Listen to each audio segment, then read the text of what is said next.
नमस्ते दोस्तों। आज मैं आपके सामने कोई कविता नहीं, अपने मन की बात लेकर आई हूँ, जो मैंने मन की व्याकुलता के ऊपर लिखी है। आप इसे सुनिए और मुझे बताइएगा, आपको मेरी बात सही लगी तो कमेंट करिए, नहीं सही लगी, कुछ कमी लगी तो भी मुझे बताइए। महाभारत तो हम सब ने सुनी है, सब ने देखी भी है। महाभारत में एक कैरेक्टर है धृतराष्ट्र और विदुर। महाभारत में कहा है कि जब धृतराष्ट्र जीवन के किसी संकट में पड़ जाते थे, सही गलत को नहीं समझ पाते थे, तो विदुर की सलाह लेते थे और विदुर भी उन्हें सही और गलत की समझ कराते थे।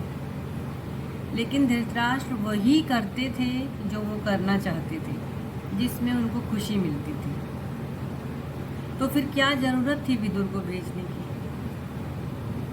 बता दें, विदुर स्वयं धर्मराज के रूप में धरती पर आए थे। विदुर स्वयं धर्मराज थे, ताकि वो गलत जो धृतराष्ट्र करते थे उन्हें समझा सके।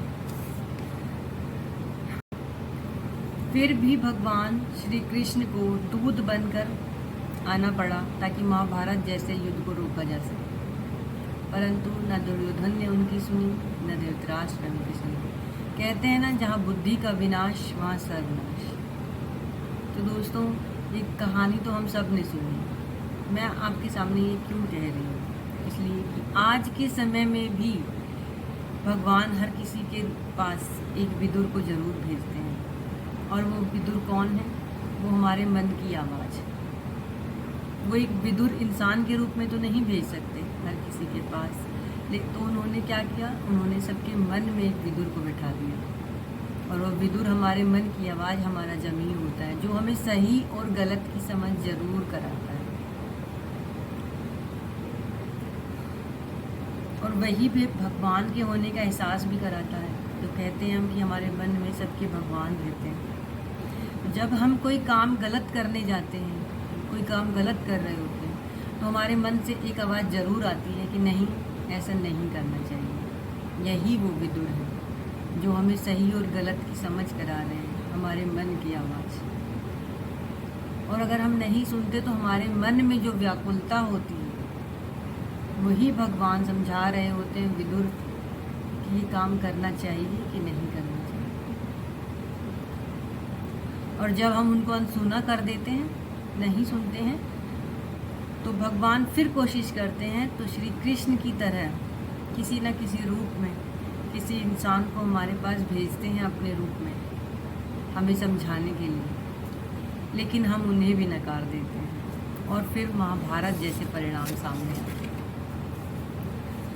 बस इतना ही कहना चाहती हूँ कि कुछ भी काम करने से पहले अगर हमें लगता है कि ये गलत है, अगर हमारे मन से आवाज़ आ रही है, मन से कहता है कि इस काम को हमें सोच लेना चाहिए, एक बार सोच समझ कर करना चाहिए, तो हमें ज़रूर सुनना चाहिए। और फिर भी अगर ना समझ पाए तो भगवान कृष्ण द्वारा भेजे गए दूत को ज़रूर सुने, जो हमारे आसपास होते हैं और हमें समझाने की कोशिश भी करते हैं। तो उन्हें ज़रूर सुने, अवश्य ही आपकी समस्या का हल होगा और आपका काम भी सही होगा और आप सफल होंगे और उसके परिणाम दूसरों पर भी अच्छे प्रभाव डालेंगे। तो ये विदुर कौन हो सकते हैं? कृष्ण कौन है? विदुर तो मैंने बताया हमारे मन की आवाज़। और कृष्ण कौन है? ये कृष्ण कोई भी हो सकते हैं, ये हमारे दोस्त हो सकते हैं, हमारे बहन भाई हो सकते हैं, हमारे माता पिता, यहाँ तक कि हमारे बच्चे भी हो सकते हैं। तो एक बार कुछ भी काम करने से पहले उनको ज़रूर सुने, अपने मन की आवाज़, अपने मन में बैठे विदुर को ज़रूर सुने।